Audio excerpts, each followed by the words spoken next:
Já estamos de volta para entender mais sobre o projeto de lei conhecido como PL das Fake News. O projeto segue em tramitação no Congresso Nacional, mas ainda sem data de votação na Câmara. Semana passada, a votação foi adiada após pedido do deputado federal Orlando Silva, do PCdoB de São Paulo, que é relator da proposta, após desentendimento dos parlamentares quanto aos votos do PL.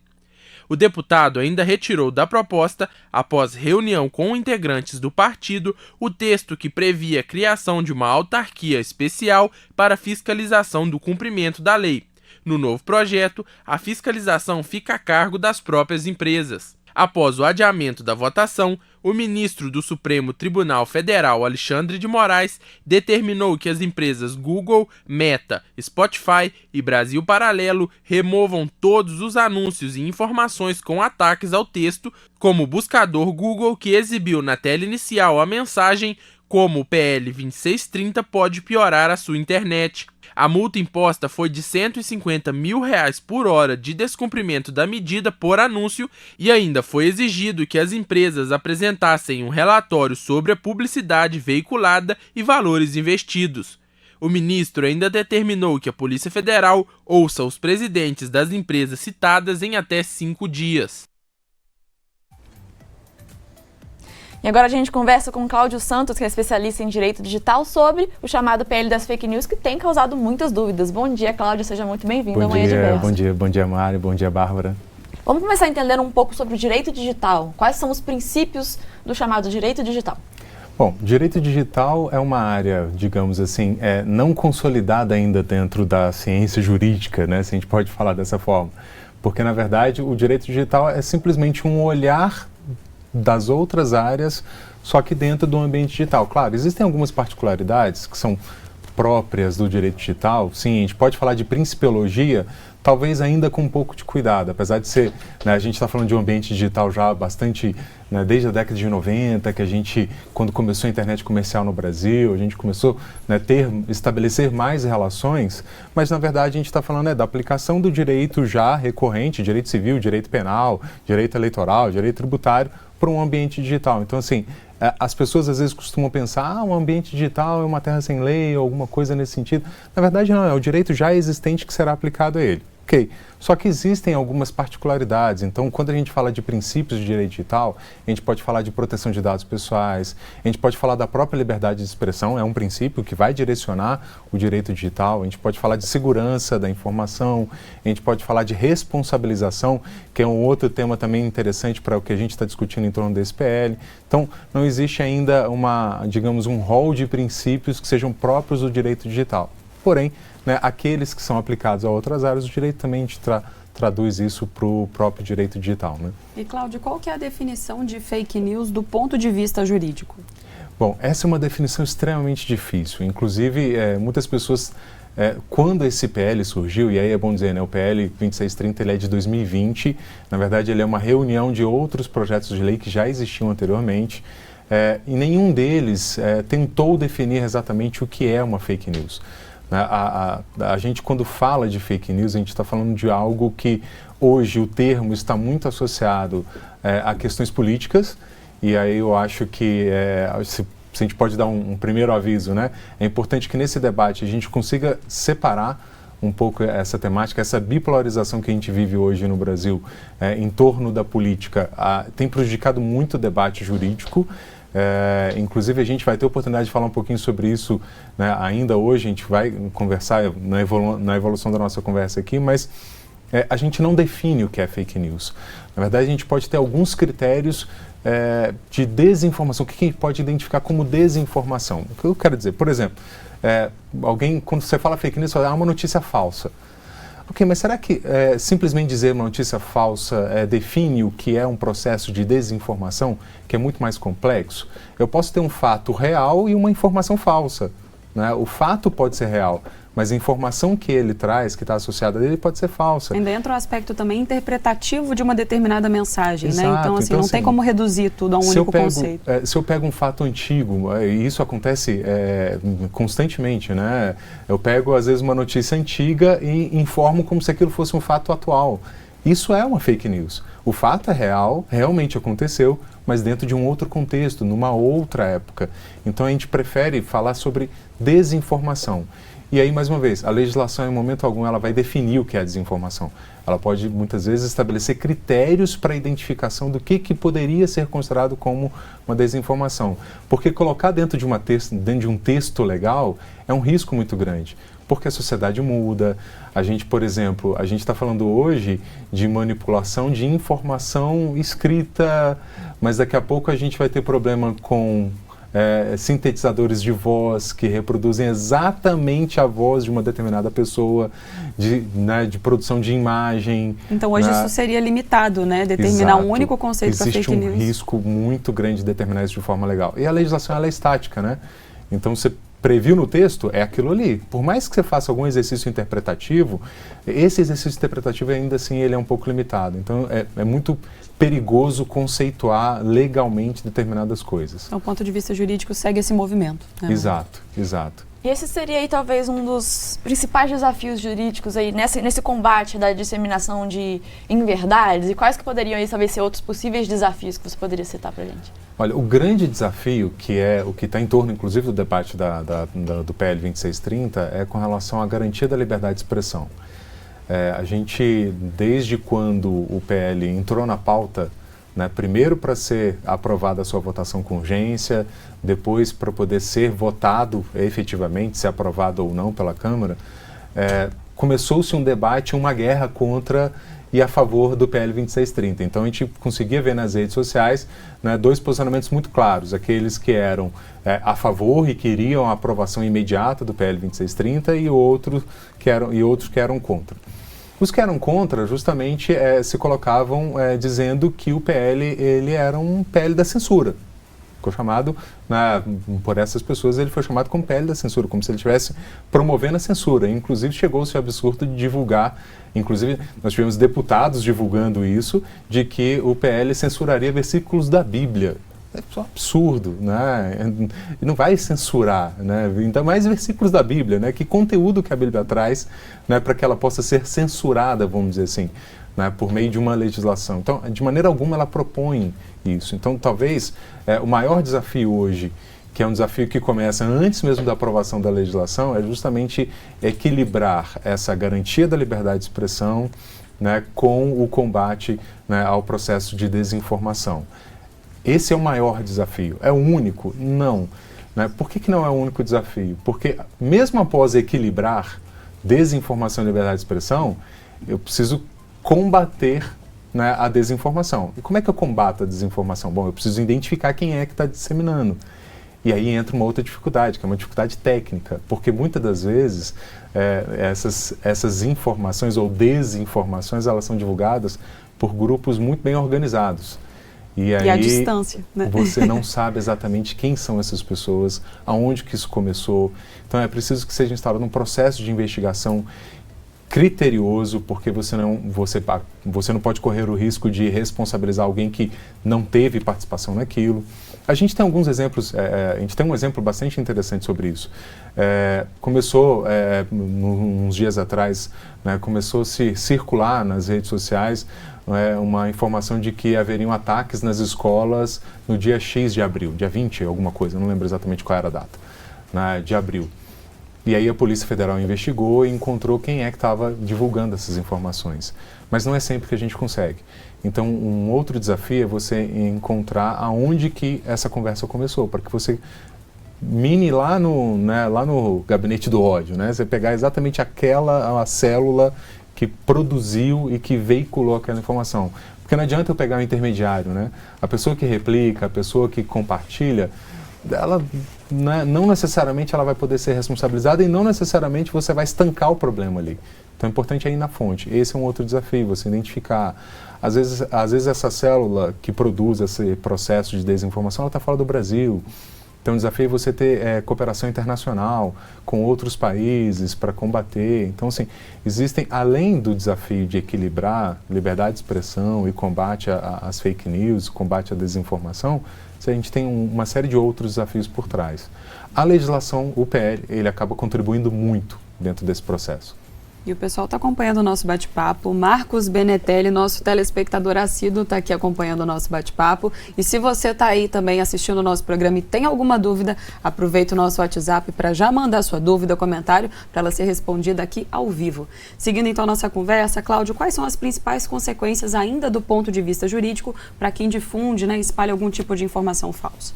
Bom, esse é um cuidado que eu acho que é importante a gente falar sobre isso, né? As pessoas hoje, a gente tem uma vida que é muito imediata e muito acelerada. Então as pessoas, elas acabam muitas vezes não tendo um olhar crítico sobre o conteúdo que elas recebem.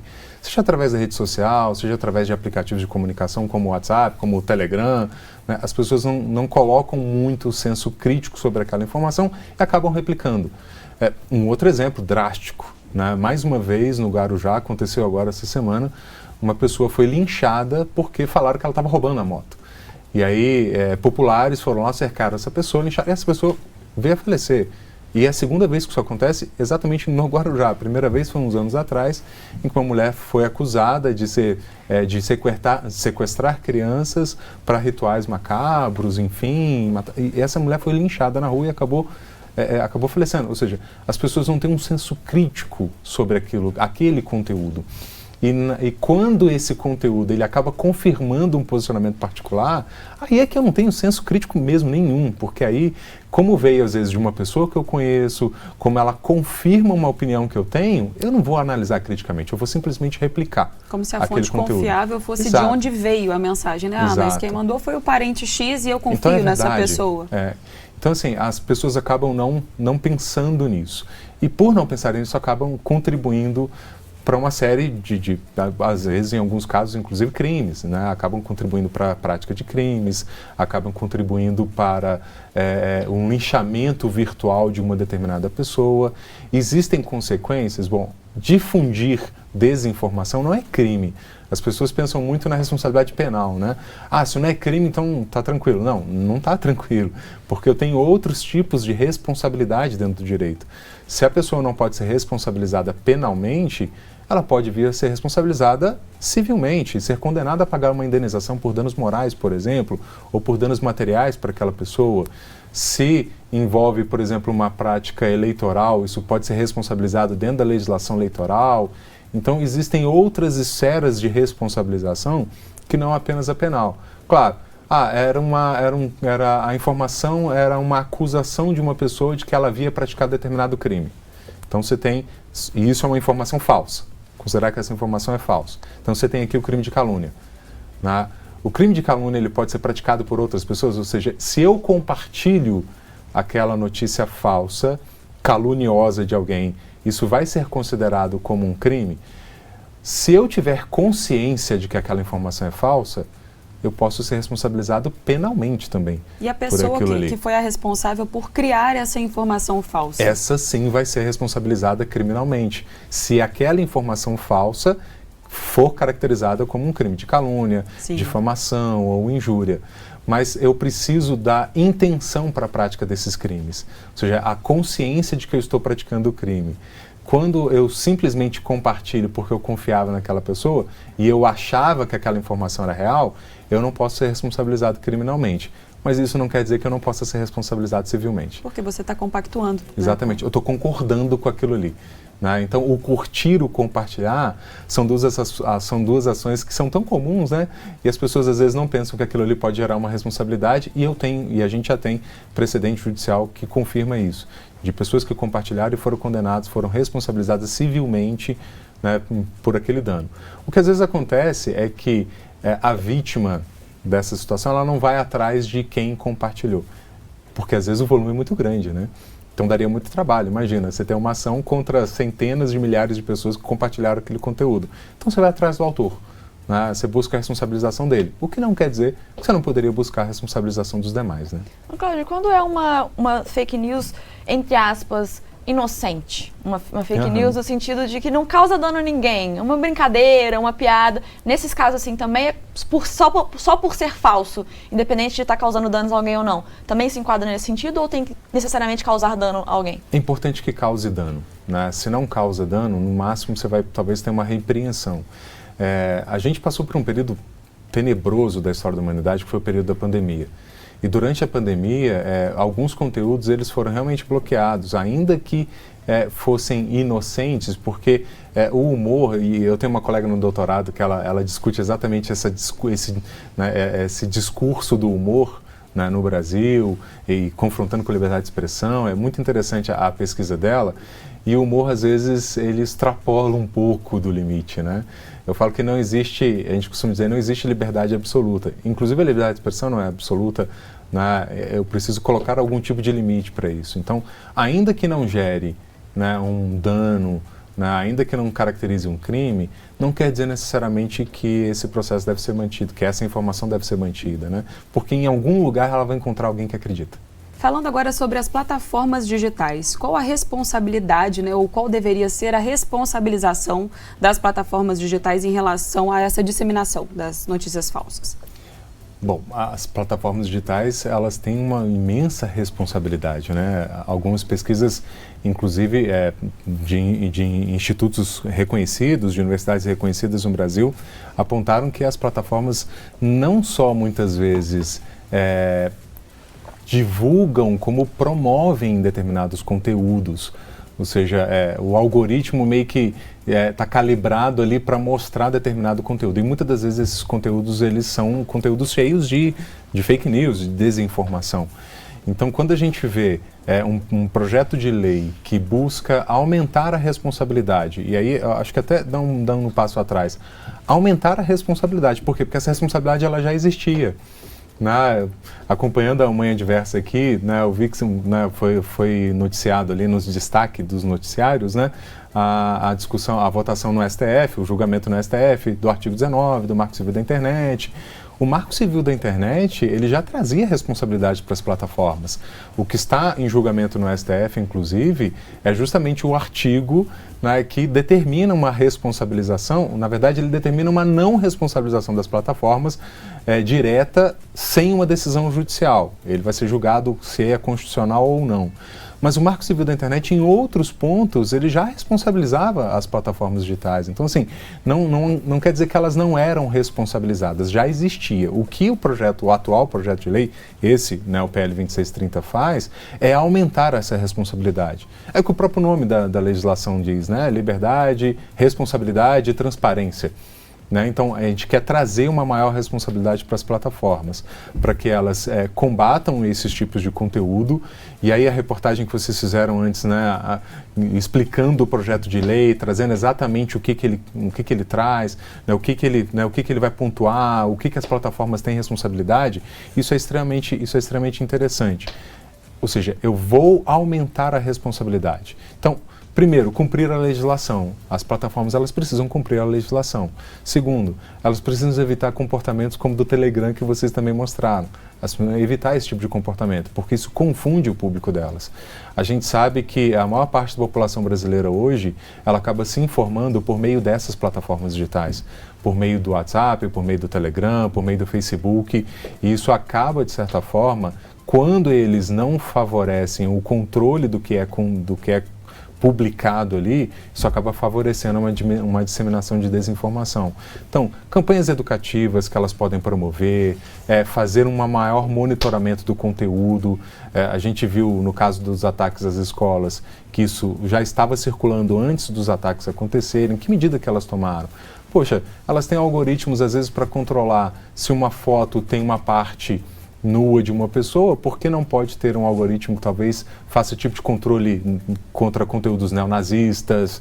Ou seja, a gente tem tecnologia. Em prol disso, né? Exato, a gente já tem tecnologia que possa favorecer esse controle de conteúdo.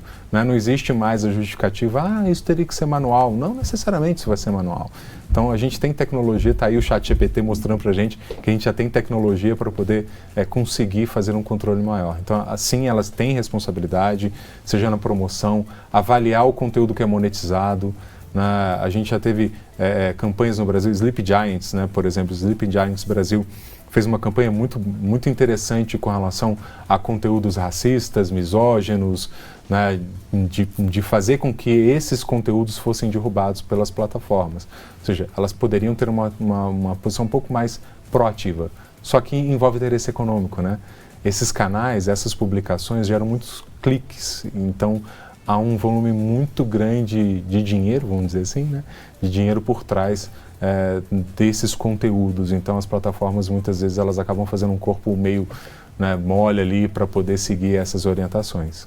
Aí tem gente assistindo a gente pelo YouTube, participando aqui do bate-papo, interagindo com a gente, né, Bárbara? Isso. Saulo Souza está parabenizando o professor Cláudio.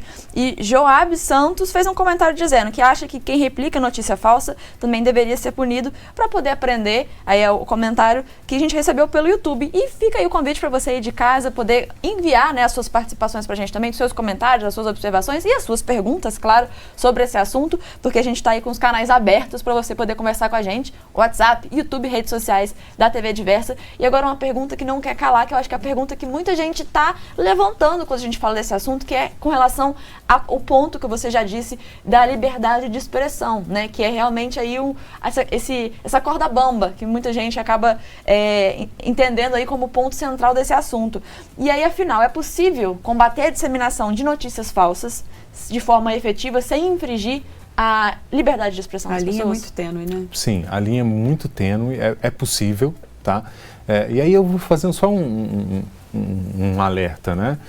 A gente defende a aprovação da regulação, né? Mas o PL 2630 não quer dizer que ele seja perfeito. Como toda legislação, ela precisa ser melhorada, aperfeiçoada. Então, quando esse PL 2630 ele entrou em processo de votação de urgência, nós tivemos essa bipolarização que eu comentava no primeiro bloco, mas existia uma outra categoria de pessoas que eram pouco ouvidas, que foram pouco ouvidas, e eu vou me incluir entre elas, de que tinha críticas ao projeto de lei, de que ele precisaria ser aprimorado justamente para que a gente conseguisse, digamos, garantir que a liberdade de expressão ela não seria impedida. Só que as pessoas, nos últimos anos, elas acabaram criando um conceito de liberdade de expressão um pouco fora do que seria o correto, né? Como se a liberdade de expressão me permitisse falar o que eu quisesse. E não é bem assim, isso não é liberdade de expressão. Caso famoso aí no passado de que eu tenho que ter liberdade, um podcaster famoso, né?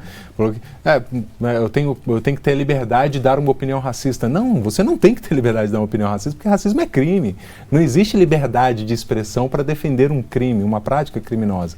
Isso não é liberdade, isso não é expressão de ideia, né? Isso não é uma liberdade garantida constitucionalmente. Então as pessoas criaram um falso conceito do que é liberdade de expressão como se fosse um salvo-conduto, uma autorização para eu dizer qualquer coisa, né? E, na verdade, não é isso. A liberdade de expressão, sim, eu vou ter a minha expressão garantida, observando esses determinados limites, né? Então, eu não posso julgar a minha liberdade como, eu tenho liberdade de caluniar alguém, de difamar alguém, de expor uma pessoa numa rede social. Isso não é liberdade de expressão. Então, primeiro, as pessoas têm que tirar esse conceito de liberdade de expressão absoluta. Não, isso não existe, não é assim que funciona, não é assim que o direito encara. Agora, sim, minha opinião política, ela é uma face da minha liberdade de expressão? Sim. Seja a favor ou contra o atual governo, seja a favor ou contra o governo anterior, ou seja, isso é uma liberdade de expressão, isso sim não deve ser cerceado. Minha liberdade de expressar o meu sentimento religioso, sim, isso deve ser garantido. Então, é difícil muitas vezes encontrar essa linha tênue num primeiro momento porque as pessoas têm aquele conceito absoluto de liberdade de expressão. Mas a partir do momento que você entende que a liberdade de expressão ela tem limites, esse limite ele fica um pouco mais fácil de definir, então, consequentemente, fica mais fácil de combater o processo de desinformação sem ferir a liberdade de expressão. E o próprio projeto de lei prevê formas do tal do contraditório, né? Se quando a lei estiver em vigor, né, sei lá, o Instagram for lá e apagar um conteúdo que eu publiquei, eu vou ter a oportunidade de me defender, eu vou ter a oportunidade de entender por que o Instagram fez isso, por que ele derrubou, quais são as justificativas para ele derrubar meu conteúdo, e eu vou poder me contrapor. E dependendo da situação, até voltar com esse conteúdo para o ar depois, voltar com a minha conta. Então não há um processo sem critérios, como algumas pessoas divulgaram. Existem critérios muito bem definidos que estão dentro da lei. do projeto de lei, né? Ainda no campo conceitual, né, ficou muito claro aqui durante a nossa conversa que o conceito de fake news ele vai muito mais além, né? Não tem como colocar tudo ali dentro de uma caixinha. Exato. Mas a gente consegue determinar alguns sinais que facilitem a identificação de uma notícia falsa? Sim. Eu pensando, né, nessa pauta, eu comecei a lembrar de alguns casos. Uma das coisas é com relação à manchete, né? A manchete, normalmente isso vem atrás, essa falsa notícia vem com uma manchete escandalosa, né? Eu sei que existem alguns veículos de comunicação que utilizam isso como uma técnica para chamar a atenção. Só que as fake news, o processo de desinformação também usa esse tipo de técnica. Então, se é muito chamativa, se é muito extravagante, então já é um primeiro alerta. Olha, cuidado, né? Será que é isso mesmo? Será que não é? Então, esse é um primeiro lugar. O segundo lugar é, vamos olhar a fonte. De onde que essa informação está vindo? E não quem mandou ela para você, né? Quem fez aquela informação. Está vindo de onde? É um veículo de comunicação já conhecido, né? Já estabelecido no mercado? Não estou dizendo que os pequenos veículos de comunicação não tenham essa confiança. Também vão ter essa confiança. Mas é importante olhar, né? Qual que é a fonte? De onde que essa informação... Porque muitas das vezes ela chega pelo WhatsApp sem fonte, né? Chega apenas uma imagem formatada lá com design diagramada como se fosse uma capa de um jornal ou como se fosse a capa de um site de notícias, muitas das vezes até com um logo de um site de notícias famoso, mas não tem um link da notícia para você conferir, né? É só a imagem, né? Eu preciso ter cuidado, eu preciso verificar se isso realmente é verdade antes de passar adiante, antes de publicar no meu story no Instagram, né? Porque as pessoas fazem isso, né? Pega aquela imagem como se fosse real e já joga para lá. É preciso que se tenha esse tipo de cuidado. Então existem alguns sinais, às vezes até a linguagem que é utilizada, né? Erros de português que muitas vezes acontecem. Eu acho que é um grande indicativo, né? Assim, para não se confiar a partir do português. Exato. Existem alguns indicativos, ou seja, a fonte, a estrutura, ou seja, é importante que quando a gente receber esse tipo de conteúdo, que a gente faça uma mínima investigação, né? Vê se aquilo foi publicado em outros veículos de comunicação também, né? Entra lá no site de um jornal que você acompanha, né? E digita lá para ver se essa notícia vai estar lá também. Então, assim, é importante ter alguns cuidados. Só que as pessoas... É difícil, né? Porque as pessoas têm um desejo imediato de compartilhar, né? Então não querem, digamos, perder tempo pesquisando sobre isso. Hoje tem também os sites de checagem, né, que ajudam muito nisso, que além de dizer se é falso ou não, eles dissecam a notícia, explicando os pontos que são verdadeiros e falsos, até como uma forma da pessoa ler aquilo e realmente confiar que aquele site está falando é verdadeiro. Inclusive, muitas vezes eles fazem o quê? Às vezes, o que foi noticiado, ele não é 100% verdade. Então, esse site de checagem, eles vão dizer o que dentro daquela notícia é verdadeiro e o que não é verdadeiro, né? Então, assim, parte da notícia você vai poder acreditar, a outra parte você vai descartar porque você vai ver que não é verdadeiro. E, Cláudio, para a gente encerrar o nosso bate-papo, não basta só não compartilhar notícias falsas, é importante também denunciar para que elas parem de ser compartilhadas. Exato. Como fazer isso, como denunciar e quais que podem ser os impactos também negativos causados por essas notícias falsas? Exato.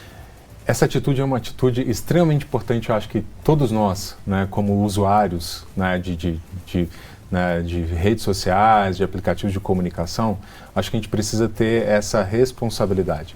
Não só de não compartilhar, como você bem disse, mas também de denunciar. Quais são os canais de denúncia? Olha, vai depender um pouco do espaço onde você recebeu. Se é numa rede social, normalmente as redes sociais, elas já têm lá uma ferramenta de denúncia daquele conteúdo. Então você vai utilizar esse canal de denúncia da própria rede social, seja Twitter, Instagram, Facebook, até LinkedIn, por exemplo, que é uma rede mais profissional, mas infelizmente eu também tenho visto esse tipo de conteúdo, né, no LinkedIn, um pouco com menor frequência, mas também tenho visto esse tipo de conteúdo lá. Mas existem canais de comunicação oficial dessas próprias redes. Fora isso, eu posso denunciar, por exemplo, para as agências de verificação. Né? Olha, eu recebi esse conteúdo aqui, e aí fornece esse conteúdo para a agência de verificação, né? Agência Lupa, enfim, tem algumas agências de verificação que trabalham também recebendo esse tipo de denúncia.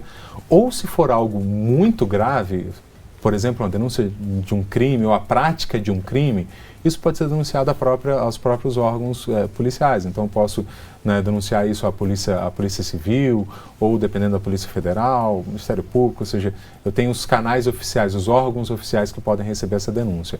Mas é importante que se faça.